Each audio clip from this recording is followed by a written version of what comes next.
Welcome to Talking Feds, a roundtable that brings together prominent figures from government law and journalism for a dynamic discussion of the most important topics of the day. I'm Harry Litman. We tend to be pretty measured in our use of profanity on this podcast, but holy shit, what a Supreme Court term just ended.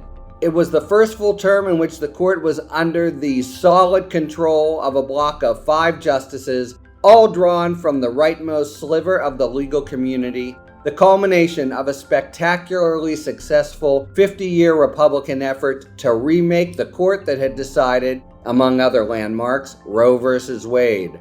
The term blew to bits any thought that the new majority might tread lightly and feel its way forward. The Dobbs decision overruling Roe v. Wade and Planned Parenthood v. Casey was the most conspicuous decision, but the 5 conservatives, frequently but not invariably joined by Chief Justice John Roberts, also reworked the law of free exercise of religion, gun control, climate change, the regulatory state, and the Miranda Doctrine, and that was all in the last few weeks of the term. And there already are items on the docket for next term, which begins in October 2022, that portend further leaps right and changes to American society. The new majority charges ahead in apparent indifference to the court's standing with the American public, which was already at precipitous lows before the overruling of Roe v. Wade, with which some 75% of the country disagree, and notwithstanding wide-ranging denunciation of the court's process and craft by legal scholars. To explore the takeaways from a wrecking ball of a term and the portents for an entire generation of court jurisprudence ahead, I am joined by 3 of the most knowledgeable and thoughtful observers of the court, and they are Dahlia Lithwick, a senior editor at Slate, where she writes Supreme Court dispatches and jurisprudence and hosts their fantastic Supreme Court podcast, Amicus. In 2018, she received the American Constitution Society's Progressive Champion Award, as well as the Hillman Prize for Opinion and Analysis Journalism. The judges described her as the nation's best legal commentator for the last 2 decades. Dahlia, thank you very much for joining. Thank you for having me. Leah Litman, a professor of law at the University of Michigan, where she teaches and writes on con law, federal courts, federal sentencing. Her scholarly work has appeared basically in every prestigious law review, and her commentary in all the leading newspapers. She is also, with Kate Shaw and Melissa Murray, one of the co-hosts and creators of Strict Scrutiny, a really fantastic podcast about the U.S. Supreme Court, and a co-creator together with Emily Pryfogel of Women Also Know Law, a tool to promote the work of women and non-binary academies. To our chagrin, she's no relation to me or my sister Jessica, her colleague on the Michigan Law faculty. Leah, thank you so much for joining.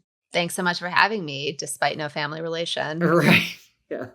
Steve Vladeck, the Charles Allen Wright Chair in Federal Courts at the University of Texas School of Law. He is the Supreme Court analyst for CNN, and he co-hosts the National Security Law podcast, equally fantastic. This is one very high-octane podcast group, I gotta say. He's also the co-author of the leading national security law and counterterrorism law casebooks, executive editor of the Just Security blog, and senior editor of the Lawfare blog and the Journal of National Security Law and Policy.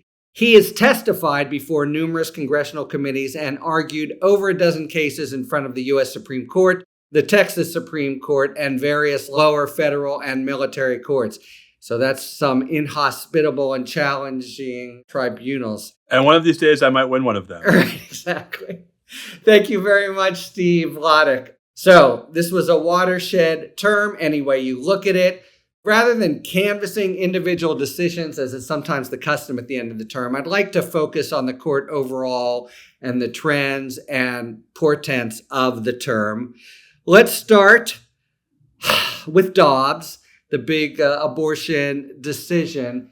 And let me frame the first question this way. It's a little bit aside from that, how'd you like to play Mrs. Lincoln? But result aside, the overturning of a well-established constitutional right, 50 years vintage, what what does the opinion and the reasoning say about the 5 conservatives who now control the court?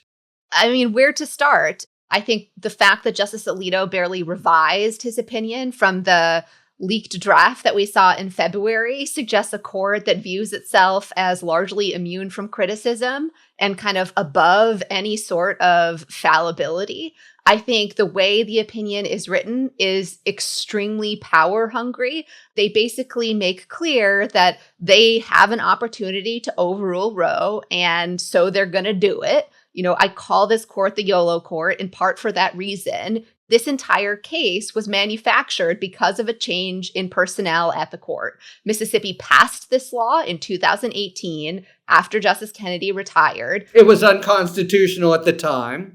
Still unconstitutional now in some of our views, and change their argument from we're not overruling Roe to actually let's just do it and be legends after Justice Amy Barrett was confirmed to the court, and they got what they wanted. I mean, the entire trajectory of this case and the tone of the opinion, the fact that it wasn't revised in response to commentary is all indications of a court that is just going to do whatever it wants and smash and grab along the way. Yeah, I guess I would really add that there was a whole cottage industry in the weeks after the Dobbs leak came out where incredibly smart historians and incredibly smart medical experts meticulously fact-checked all the errors. And in addition to none of that mattering, people in the other cottage industry, which is the one we all operate in, said, this is the stuff that he's going to have to take out just to get Kavanaugh, right? Where he's just bitch slapping Anthony Kennedy for no reason and just insulting every Republican who's ever upheld Roe or Casey or their progeny. Which is something like a couple dozen over 50 years, right? It's shocking how just straight up mean this was. And so in addition to Leah's point that nothing changed except adding in even snarkier attacks on the concurrence and the dissent, but given the opportunity to get it right, the willful determination to get it wrong and not care, and then to exult. I guess we're going to talk about this, but to me, the thing that's frightening about just what Leah just described is the leak didn't have to be the final product. The fact that it was the final product is emblematic of a court that simply does not care and that in fact rejoices in not caring. And all of us who have spent our lives talking about the court being at least somewhat susceptible to what the public thinks now need to figure out what that means. Yeah, I mean, I think Leah and Dahlia said virtually all of what should be said. I'll just add, I mean, I think it's worth stressing the Kavanaugh part of this story, right? I think we had all assumed that if there was any chance of salvaging any part of the right, it was going to be Kavanaugh.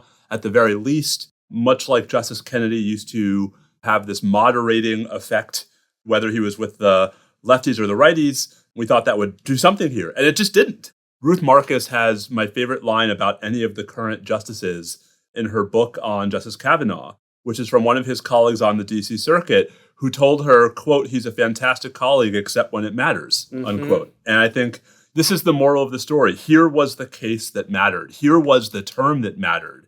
And rather than be fantastic colleagues, rather than be conciliatory, this was a court that, Leah's line is it's the YOLO court. Mine is it's a court in a hurry. However you slice it, it is a court, as Dahlia says so pointedly, that just doesn't care about what people who don't agree with it think. And that's a very dangerous thing for the Republic. Yeah, I'd like to get to that in a second, but just to follow up on Kavanaugh, I actually found his separate opinion particularly cloying and irritating because it seemed just designed to say, don't hate me, I'm a good guy, and very little else except this pretense of we're now just having completely eviscerated any recognition of women's interests. What we're doing is just an act of judicial neutrality, returning it to the states. So Dahlia, well, all three of you are exactly right. It comes out, the opinion in the legal community gets totally lambasted for many points, but the basic one is, guys, if you do this, there's no distinguishing Obergefell and other unenumerated rights.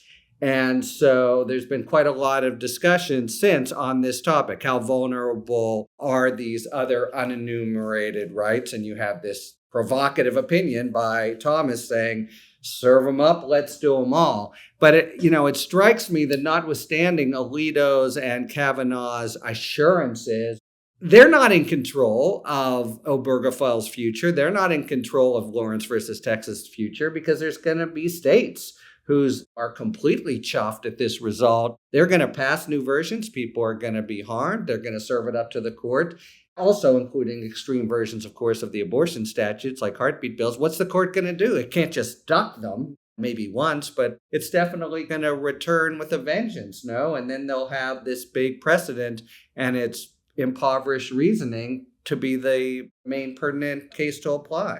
I don't take the assurances in the majority as being worth anything. I mean, in addition to Justice Thomas's concurrence, Justice Alito himself has joined a writing with Justice Thomas encouraging the court to overrule Obergefell. So to say, well, these other rights definitely aren't at issue, we're not interested in revisiting those, is not serious. It is completely unexplained. It doesn't make any sense of the opinion.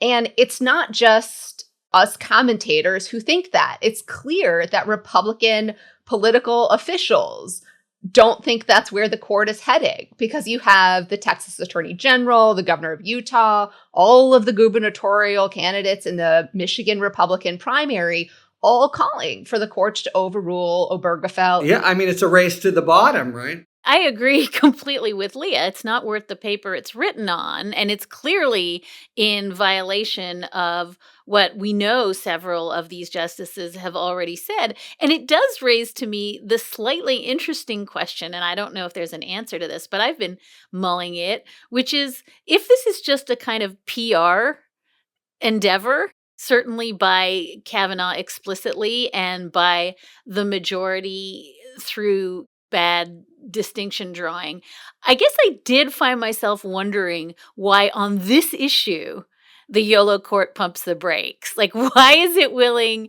to just not give a damn about anything and somehow make these admittedly completely ephemeral and pointless promises about both gay rights and contraception? It just made me wonder if there's some like soft underbelly to the whole we don't give a damn vibe, because something was happening that led at minimum Kavanaugh to feel that they had to mollify us with this false promise.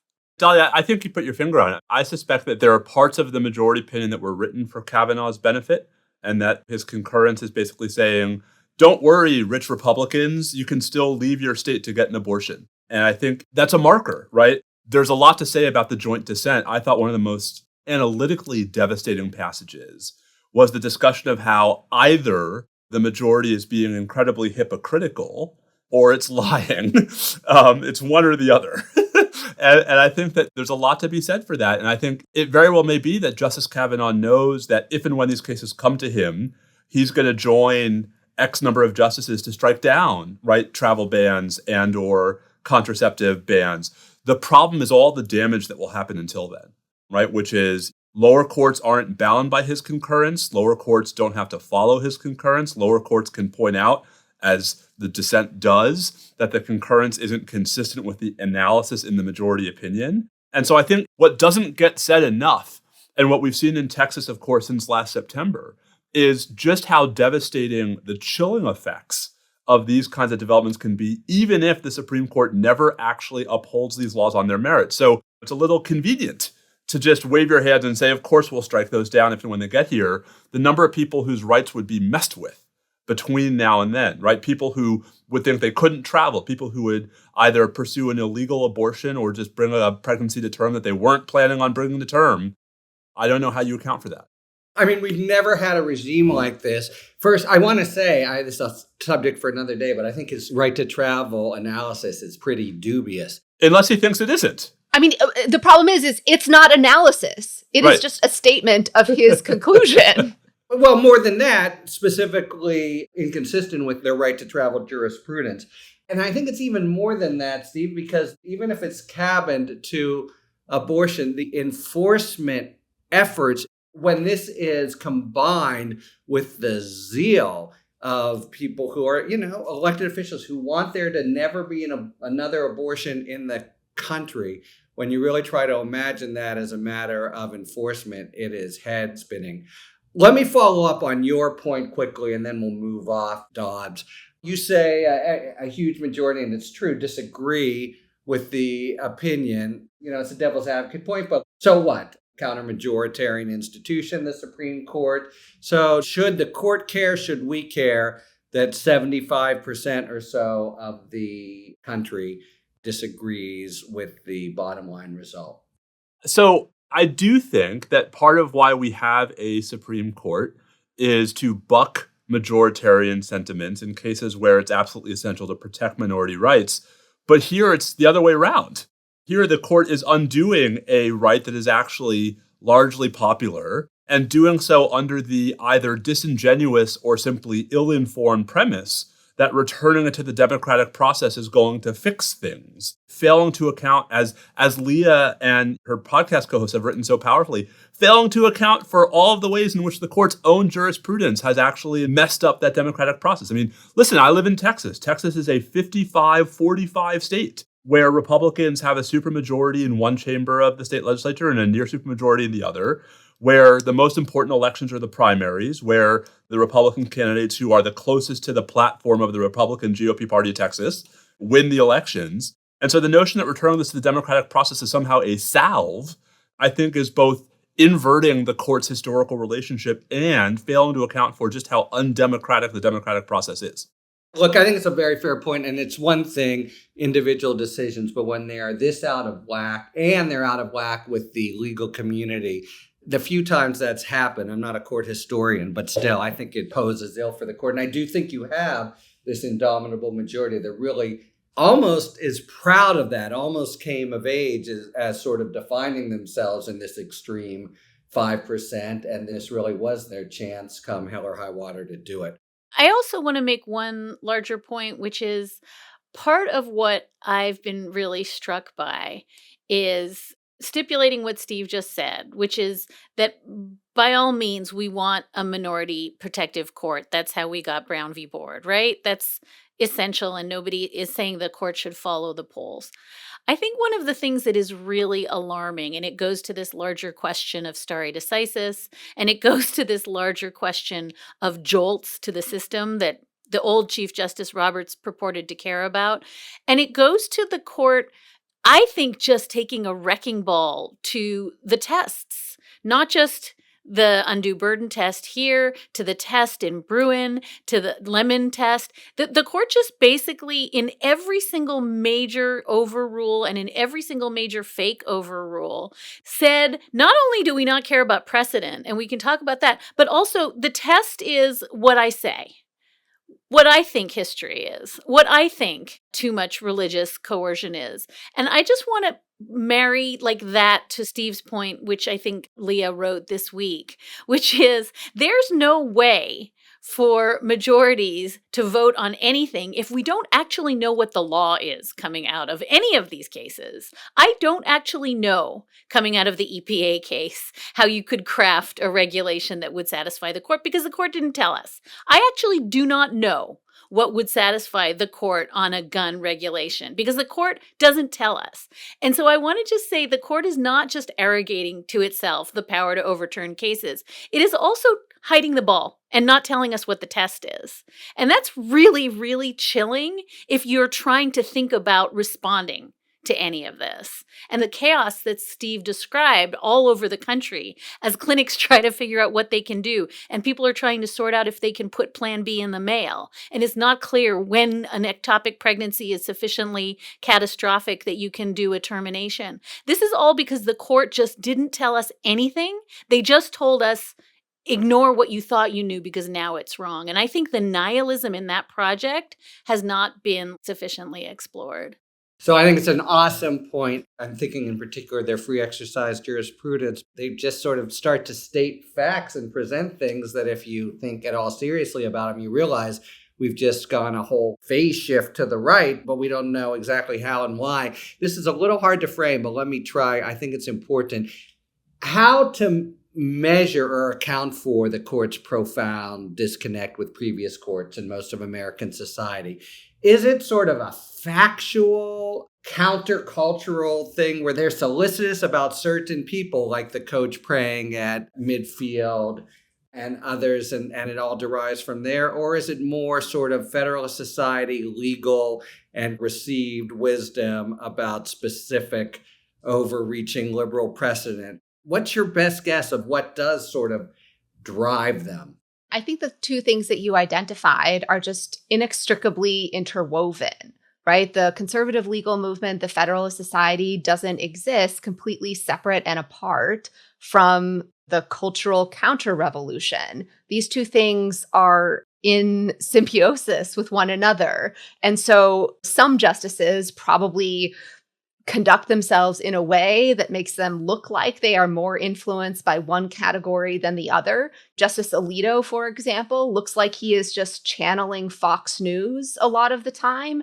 His dissent in the Remain in Mexico case talks about the surge of migrants at the border, and that's not unique for his writings on immigration. Whereas other justices, I think like Justice Kavanaugh or Justice Gorsuch, their self-identity is, I am built in this elite system of meritocracy where all of my ideas have been put through this Federalist Society system of debate. And that is how I came to these views. And they just conduct themselves differently. But the fact that they are always getting to the same result, and those results are the policy preferences of the Republican Party, like these things just can't be completely separated from one another. I agree. But I think of Gorsuch discussing the coach on the field and the way he describes that coach. I think a lot of people, maybe all four of us, would see that coach, and it's just not the words and sentiments that would come to our minds. The Coach Kennedy example, I think, is actually a really good one because having nothing to do with how much we sympathize with Justice Gorsuch's portrayal of the facts, there's the rather separate issue of just how inaccurate Justice Gorsuch's portrayal of the facts was. And I don't think we can assume bad faith. I think it's sloppiness. But tendentious sloppiness, no? All I'll say is Judge Milan Smith, who is no one's idea of a firebrand, who is a Bush appointee on the Ninth Circuit, right? He was the one who accused the lawyers for Coach Kennedy in the Ninth Circuit of advancing a, quote, deceitful narrative. That is all over the case. And yet the majority in the Kennedy opinion expounds and reiterates this very deceitful narrative, probably at least in part because they couldn't actually rule for Coach Kennedy if they had gone with the version of the facts as so, I think, thoroughly articulated by Justice Sotomayor in her dissent. A really small, almost sort of trifling, but I think telling example of this. In Shin versus Ramirez, right, the really, really problematic post-conviction case, there was a factual error in the opinion. There was a motion to correct the factual error, which could prejudice the prisoner on remand, that Arizona did not oppose. And the court still doesn't grant it. And so the problem is that even for those like me who are not inclined to assume that all these folks are acting in bad faith, if it's not bad faith, it certainly is a rather alarming level of indifference to things that ought to be much less heavier of a lift for a court that supposedly cares about such things. I would just say that one of the things that is so manifest this term is the constitutionalization of grievance. And that the sense of being aggrieved, and that because you're aggrieved, you can assume bad faith in everyone else is lying to you. And therefore, anything you do is justifiable. And in some sense, it's just the court following a polarized, this is the way Congress has been working for years. This is the way the American public talks to each other. And I was really struck by two things. One, Amy Coney Barrett snapping, just read the opinion, when in fact she was talking about the shadow docket. And the idea that she genuinely thinks that she is writing out fully realized doctrine. And in the same breath, I can't remember when I read this winter, that she will not read anything negative about herself. She has almost complete functioning screening system, so she doesn't ever hear criticism. And I think, that's certainly Clarence Thomas, who canceled his subscription proudly to the Washington Post. But I think that part of what you're asking, and part of what I think both Leah and Steve are saying in different configurations, is once you are of the view that the other side is just flat out lying, you can write Gorsuch's opinion in the Kennedy case, because whether he thinks he's lying is almost immaterial. What he thinks is that the school board is lying. And I think that what we are seeing, we've seen versions of this, but to just get a full facial blast all term long of grievance that therefore justifies punching back twice as hard is quite terrifying, but I can see where it led to and where it's going to continue to lead.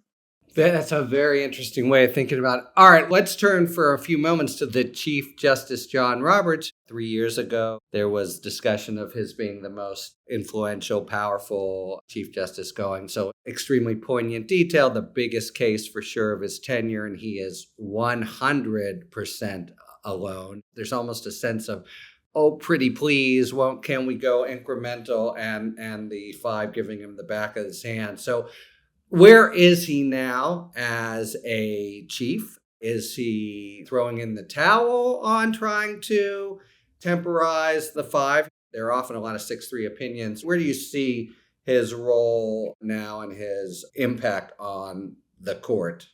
I just think this idea of the lonely, moderate Chief Justice is wildly overstated. The Chief Justice is very much with the other 5 horsemen of the apocalypse on basically all of the other major cases we got, demolishing the separation of church and state, greatly expanding religious entities' entitlement to government support and subsidization, greatly restricting states' ability to enact gun regulations, kneecapping the administrative state, making it easier for states to execute innocent people, making it not impossible, but quite difficult to enforce your Miranda rights, undoing Bivens, the ability to sue federal officials for federal constitutional violations. He's not out there by himself trying to moderate the court on these issues. He is very much with the core of the conservatives. He's been the same on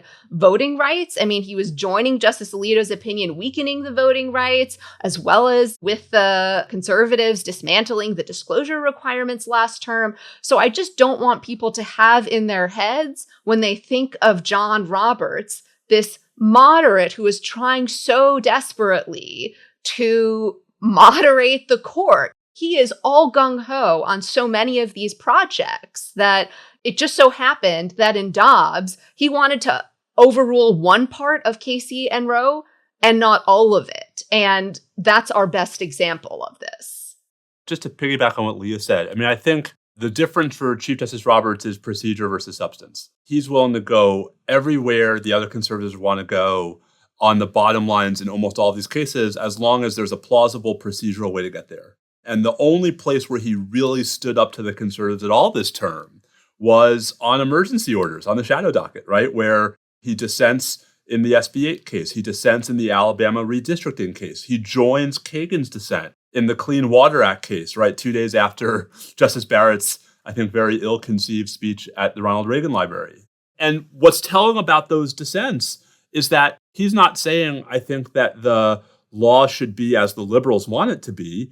He's just saying, I think that we ought to at least preserve the semblance of regular order as we push toward these. I mean, I think the Alabama redistricting case is the perfect example of this. He is absolutely a vote to overrule Gingles and to narrow, if not altogether eviscerate, vote dilution claims under Section 2 of the Voting Rights Act.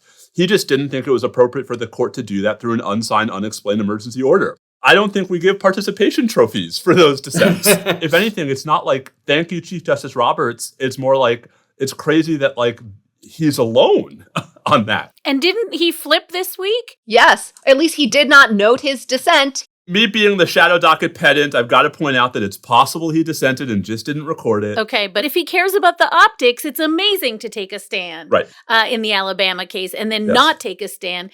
I don't even know that he cares about processes, Steve. I think he cares about appearance.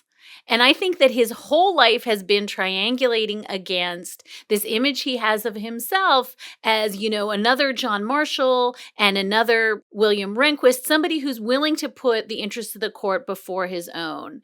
And I think that when he just got absolutely clobbered in May around the leak, the conservative legal movement just turned feral on him. They were literally blaming him personally for not releasing Dobbs immediately in May. He was endangering his colleague's life. They went insane on him.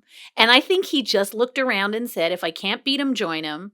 And rather than end the term being in any way principled or showing leadership, just completely caved. I guess the little flick we got, if my theory is he could have said something in the Louisiana case and chose not to, the little flick we get is this insane Remain in Mexico case. And that's supposed to stand for him being a moderate centrist showing leadership. I mean, really? That's it? That's him modeling being John Marshall.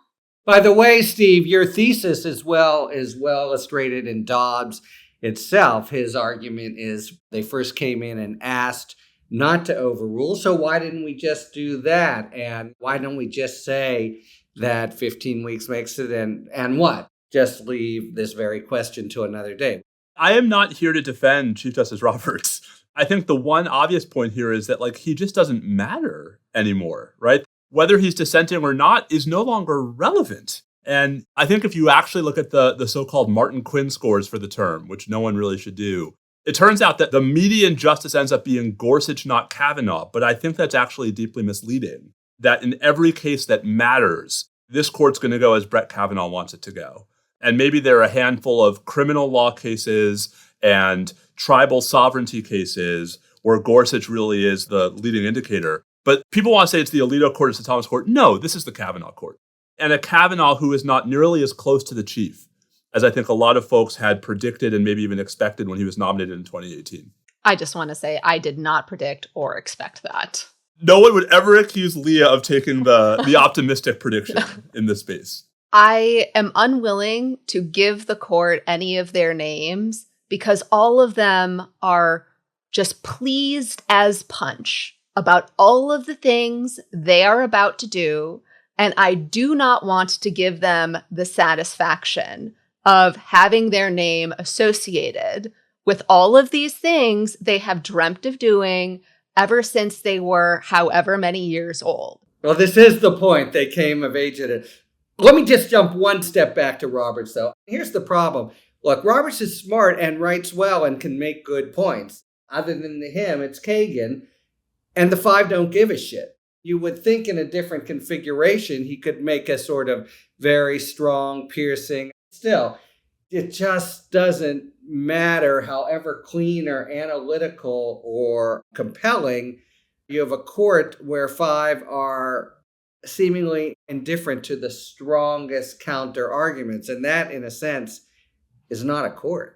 Well, just remember what Steve was saying, which is not that long ago, we talked wistfully about Roberts with his phenomenal EQ and Elena Kagan with her phenomenal EQ and how they were able to sort of get in there and take out your liver without you even noticing, and jujitsu, all sorts of magical compromises without anyone knowing that it had even happened. And the fact that both Kagan and Roberts have been almost completely sidelined goes to this larger point, and maybe it's the Amy Coney Barrett. I don't even read the other side, much less care what they think.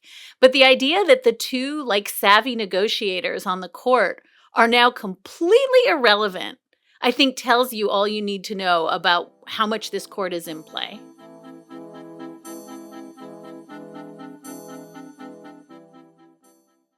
All right, it is now time for a spirited debate brought to you by our sponsor, Total Wine and More.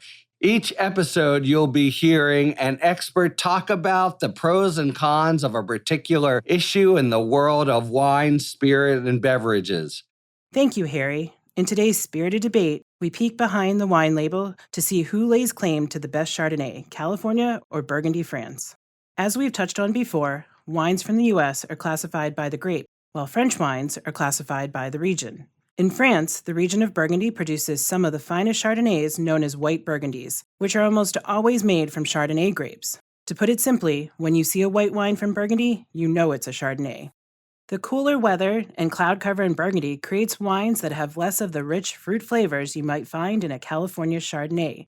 But what white Burgundies lack in fruitiness, they make up for in highly aromatic and complex flavors that range from tropical notes and crisp green apples to fresh jasmine and exotic spices. And you don't have to book a flight to France to taste them either. Just swing into your local Total Wine & More and ask one of our guides for a tour of our white Burgundies at a great value.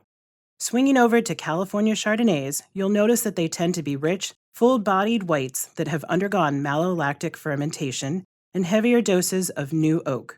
But that's actually a great thing, because it helps to create a creamy, buttery feel and flavors of butterscotch, vanilla, and ripe tropical fruits with medium acidity, which make for an ideal bottle. So when the mood calls for Chardonnay and you're torn between California and Burgundy, come talk to our guides at Total Wine & More, where it's always easy to meet in the middle and grab a bottle of each. Thanks to our friends at Total Wine & More for today's A Spirited Debate. Let me ask you this. So back to the evisceration of Roberts around the leak. Lots of stories about how incredibly polarized, dysfunctional, nasty, full of resentment and unhappiness the court is. How much do you credit that? And do you think it's a ongoing issue even after summer vacation? Is this court hobbled by its mistrust for one another? I don't really think it's a question of do we credit the stories that were coming out about the court. Some of the justices were just flat out saying this to the press. You had Justice Thomas basically saying the Chief Justice came in and ruined the court. And then you have people, quote, close to the conservative justices saying there's a price to be paid for the Chief Justice upholding the Affordable Care Act. So it's not stories coming out about what it's like at the court. It's the justices themselves publicly sticking their knives into each other and the Chief Justice in particular, now that they don't have to care about his vote. And given that they've been apparently harboring these grievances for over a decade, I can't imagine that they all go away over this summer.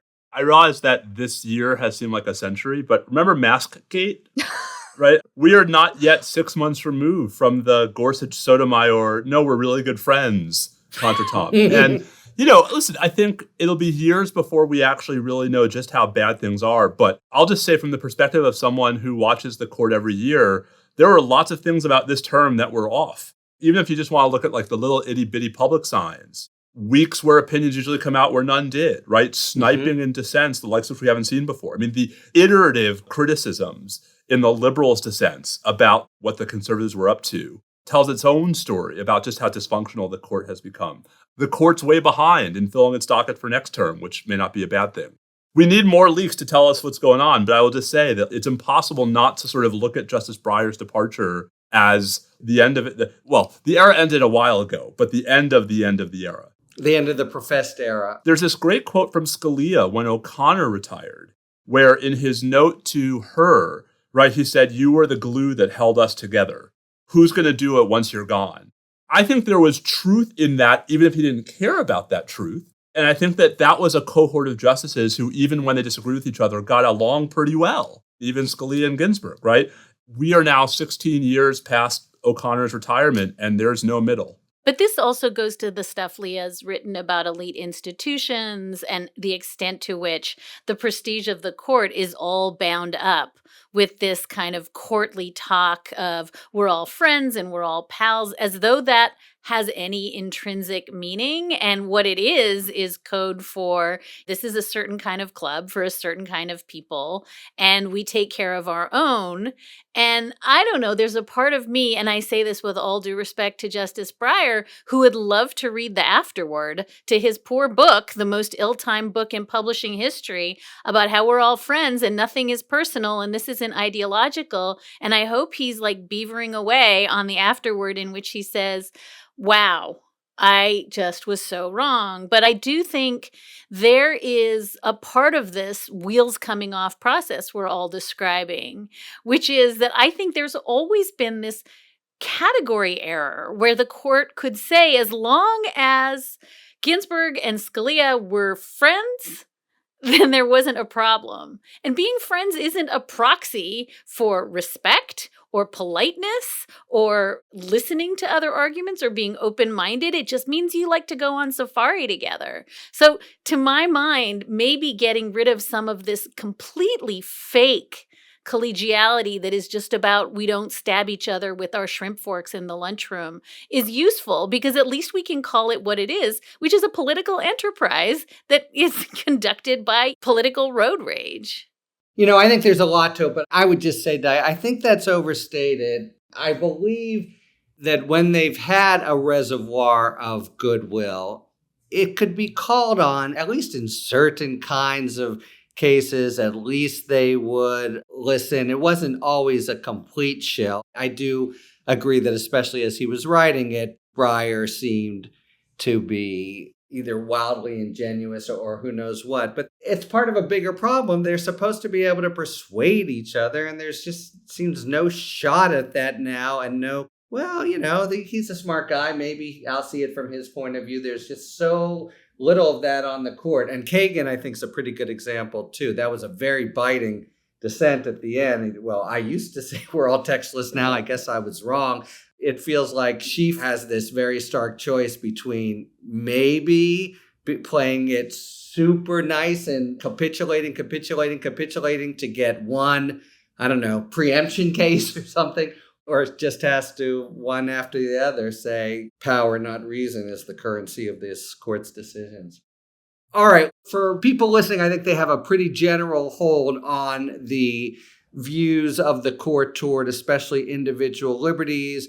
A big part, and we saw this last week with the EPA case of the court, is its vision of federal and state government. There's real hostility among the five, right? And we can see it likely playing out in the next few terms against the administrative state. What's their beef exactly, and where are they going with it?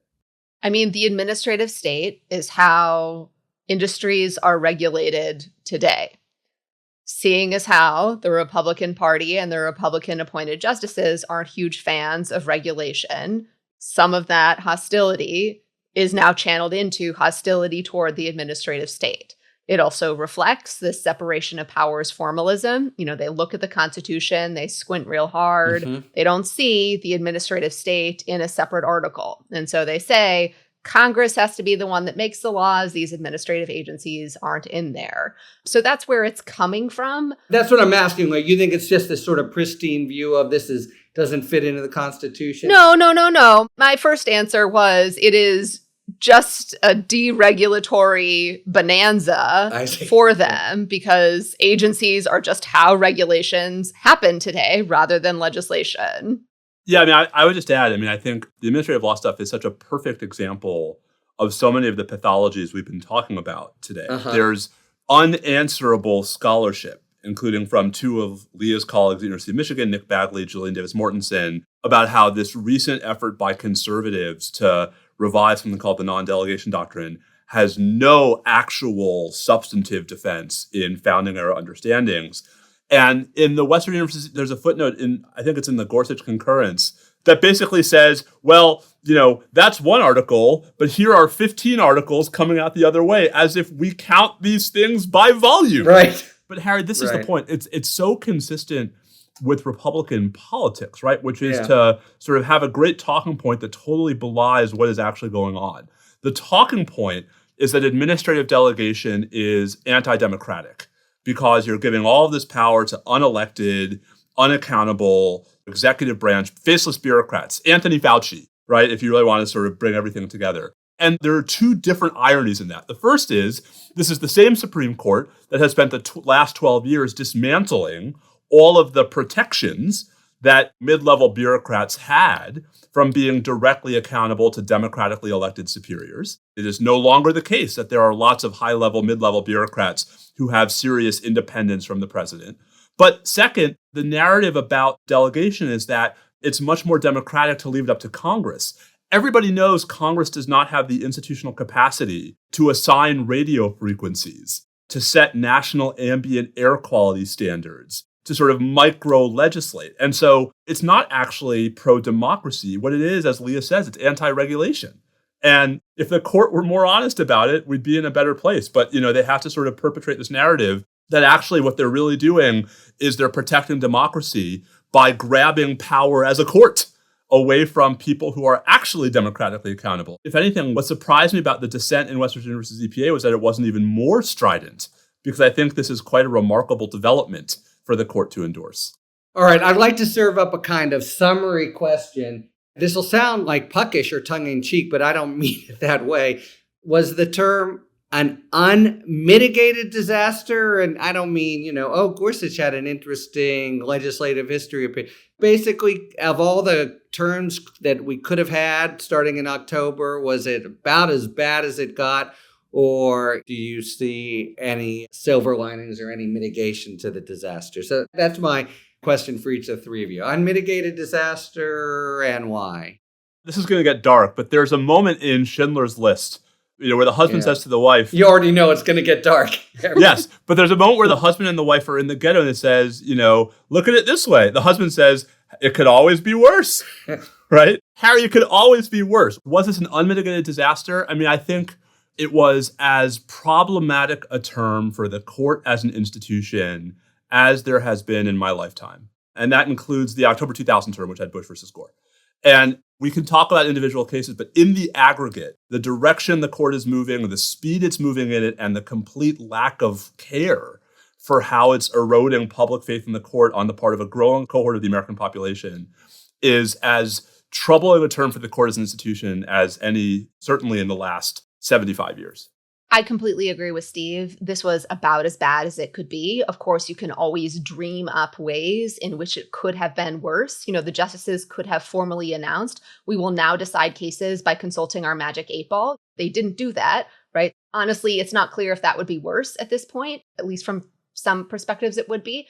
But it was almost as bad as it could be in every single case. And in the aggregate, it is just hard to overstate how consequential, how far-reaching, and how quickly and sloppily the court was moving across all of these different areas.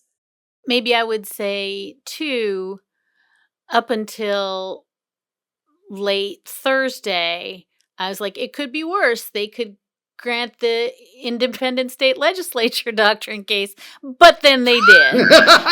So then it got worse. But I think two things that I would just add. One is cosign on the sloppiness, the not caring, the fact that there are many, many, many lawyers trying to figure out how to move forward, whether it's environmental protection, whether it is healthcare, whether it is gun regulation, whether it is school boards trying to determine if everybody gets to pray. Nobody knows what to do. And I think that chaos and the chilling effect of not knowing what to do and assuming that what you do is unlawful is just catastrophic. And I think that we don't fully understand that knock-on effect of just basically having, as I see it, the derivative constitutional principle this term, all due respect to my academics on this call, is just that there are going to be winners and losers. And the losers are going to keep losing. That's the huge point, is you can also look forward for 25 years or more. And I'll just say quickly, the combination of pattern of results and cavalier reasoning and indifference and something captured, I think, by both Leah and Steve's formulation. I have trouble seeing what I could have said in September that would be worse than what we actually got. But I think what Dahlia said is also critically important, which is, and it's not going to get better next year. Yeah. The term is going to start with the court taking a hatchet to affirmative action, which, I think as recently as 5 years ago, we would have thought was unthinkable, right? The grant in Moore versus Harper is stunningly important for, the future of democracy in this country. Moore versus Harper, in some respects, could be an even worse decision than anything we had this term, depending upon how far the court goes in allowing state legislatures to override their own state courts on questions of state law. And The problem is that I think there's a feeling right now generally of powerlessness on the part of those who are troubled by this because Democrats have spent forever being terrible about the courts as an issue. One more cause of so many for consternation and concern. All right, we have just a minute left. Time for our final feature of Talking 5, in which we take a question from a listener and each of us has to answer it in 5 words or fewer. This week's question is, where will the replacement of Steve Breyer by newly minted Justice Ketanji Brown Jackson be most felt in the coming term? 5 words or fewer? Anybody? 5 words. Criminal and administrative law, sigh. I'll just say phenomenally high EQ, also sigh. Undeserved additional legitimacy and crim. Just occasionally in U.S. reports. All right, we are out of time. Thank you very much to Dahlia, Leah, and Steve. And thank you very much, listeners, for tuning in to Talking Feds. If you like what you've heard, please tell a friend to subscribe to us on Apple Podcasts or wherever they get their podcasts. And please take a moment to rate and review this podcast. You can also now subscribe to us on YouTube, where we post full episodes, talking books, and bonus video content. We're available as well on the Spectrum News app, which provides local stories, weather, and information that matter to you and your community. Download the Spectrum News app on your Apple or Android device. You can follow us on Twitter at TalkingFedsPod, and you can look to see our latest offerings on Patreon, where we post bonus discussions with national experts about special topics exclusively for supporters. Just in the last few days, we posted a conversation with former firearm executive Ryan Bussey about how the rise of the AR-15 has changed gun culture in America, and another with Juliet Kayyem about the impact of the 1-6 Committee on the Republican Elite and the potential recasting of Donald Trump as a big old loser. So we have a wealth of great stuff there. You can go look at it to see what there is and decide if you might like to subscribe. Submit your questions to questions@talkingfeds.com, whether it's for Talking 5 or general questions about the inner workings of the legal system for our sidebar segments. Thanks for tuning in, and don't worry. As long as you need answers, the Feds will keep talking. Talking Feds is produced by Olivia Henriksen. Sound engineering by Matt McArdle. Rosie Don Griffin and David Lieberman are our contributing writers, and Adam Macias is our consulting producer. Production assistance by Rhea Cohen-Gilbert, Helena Tano, and Emma Maynard. Our gratitude, as always, to the amazing Philip Glass, who graciously lets us use his music. Talking Feds is a production of Dolito LLC. I'm Harry Litman. Talk to you later.